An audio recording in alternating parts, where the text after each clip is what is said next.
মাননীয় স্পিকার, বিষয়টি সম্পূর্ণ ভিত্তিহীন, বানোয়াট, কাল্পনিক এবং 24 সালের ছবি প্রচার করে একটি অপপ্রচার চালানো হয়েছিল। ধন্যবাদ মাননীয় স্পিকার। গতকাল মহান জাতীয় সংসদে চট্টগ্রাম মহানগর পানির উপর ভাসছে এরকম একটি বিষয় আসছিল এবং এটি সামাজিক যোগাযোগ মাধ্যমে ব্যাপক প্রচার হয়েছিল এবং এই বিষয়ে মাননীয় প্রধানমন্ত্রী তার প্রশ্ন উত্তরের সময় চট্টগ্রাম মহানগরবাসীর কাছে দুঃখ প্রকাশ করেছিল এবং গতকালই মাননীয় প্রধানমন্ত্রী এবং স্থানীয় সরকার মন্ত্রণালয়ের মাননীয় মন্ত্রী আমাকে নির্দেশনা দিয়েছিলেন যে চট্টগ্রাম গিয়ে সরজমিনে পরিদর্শন করে বিষয়টি কি হয়ে আছে বা কি করা যায় বিষয়টি দেখবার জন্য। আমি গতকালই চট্টগ্রামে গিয়েছিলাম। সেখানে সিটি কর্পোরেশন, চট্টগ্রাম উন্নয়ন কর্তৃপক্ষ, পানি উন্নয়ন বোর্ড সহ সবাইকে নিয়ে গতকাল এবং আজকে দুপুর পর্যন্ত আমি চট্টগ্রাম ঘুরেছি। মাননীয় স্পিকার, বিষয়টি সম্পূর্ণ ভিত্তিহীন, বানোয়াট, কাল্পনিক এবং 24 সালের ছবি প্রচার করে একটি অপপ্রচার চালানো হয়েছিল। তবে আমি মাঝে মাঝে রাস্তার মধ্যে নেমেছি, সাধারণ মানুষের সাথে কথা বলেছি।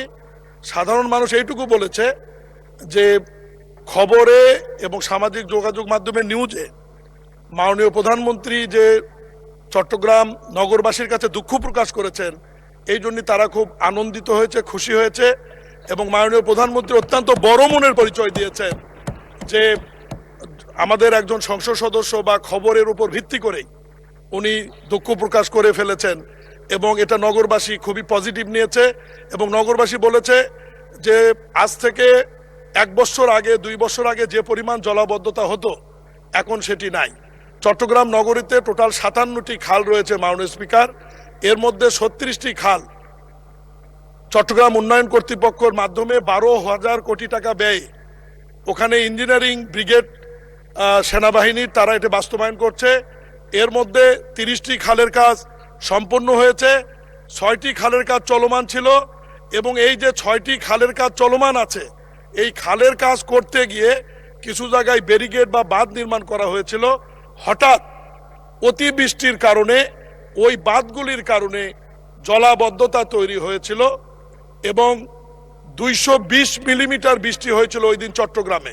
ফলে প্রবর্তনা মোড় সহ কিছু জায়গায়, মাত্র 5টি জায়গায় আপনার জলজট তৈরি হয়েছিল, জলবদ্ধতা না, যে পানিটি 3-4 ঘন্টার মধ্যে আপনার সিটি কর্পোরেশন, চট্টগ্রাম উন্নয়ন কর্তৃপক্ষ এবং পানি উন্নয়ন বোর্ডের যৌথ কার্যক্রম পরিচালনার কারণে পানিটি নিষ্কাশন হয়েছে এবং আজকে চট্টগ্রামে কোনো পানি নাই। আমি সংক্ষেপে শুধু এইটুকু বলবো, মাননীয় প্রধানমন্ত্রী এবং আমার মাননীয় মন্ত্রীর নির্দেশে আমি আজকেই মেয়রের নেতৃত্বে সমন্বিত একটি কমিটি করে দিয়ে আসছি। এই কমিটি আগামীতে এ ধরনের কোনো ঘটনা ঘটলে তাৎক্ষণিক ব্যবস্থা নেবে এবং যে 6টি খালের কাজ চলমান ছিল ব্যারিকেড দিয়ে, সেই 6টি খালের কাজ আপাতত বন্ধ করে দিয়ে আগামী 5 দিনের মধ্যে সেনাবাহিনীর ওই সমস্ত ব্যারিকেড উঠিয়ে ফেলে পানির প্রবাহ সচল রাখার জন্য নির্দেশনা দেওয়া হয়েছে এবং আগামী বর্ষা মৌসুমে আমরা এইটুকু নিশ্চয়তা দিতে পারি যে বড় ধরনের কোনো মহান আল্লাহর দিক থেকে যদি বৃষ্টিপাত বা জলোচ্ছ্বাস না হয় তাহলে চট্টগ্রাম মহানগরীতে জলবদ্ধতা হওয়ার কোনো সম্ভাবনা থাকবে না মাননীয় স্পিকার। এবং আমি এইটুকু আশ্বাস দিয়ে এবং ওখানকার মোটামুটি যে বিষয়টি মহান সংসদে আপনার মাধ্যমে উপস্থাপন করে 300 বিধিতে আমার বক্তব্য শেষ করছি। ধন্যবাদ মাননীয় স্পিকার। ধন্যবাদ মাননীয় প্রতিমন্ত্রী।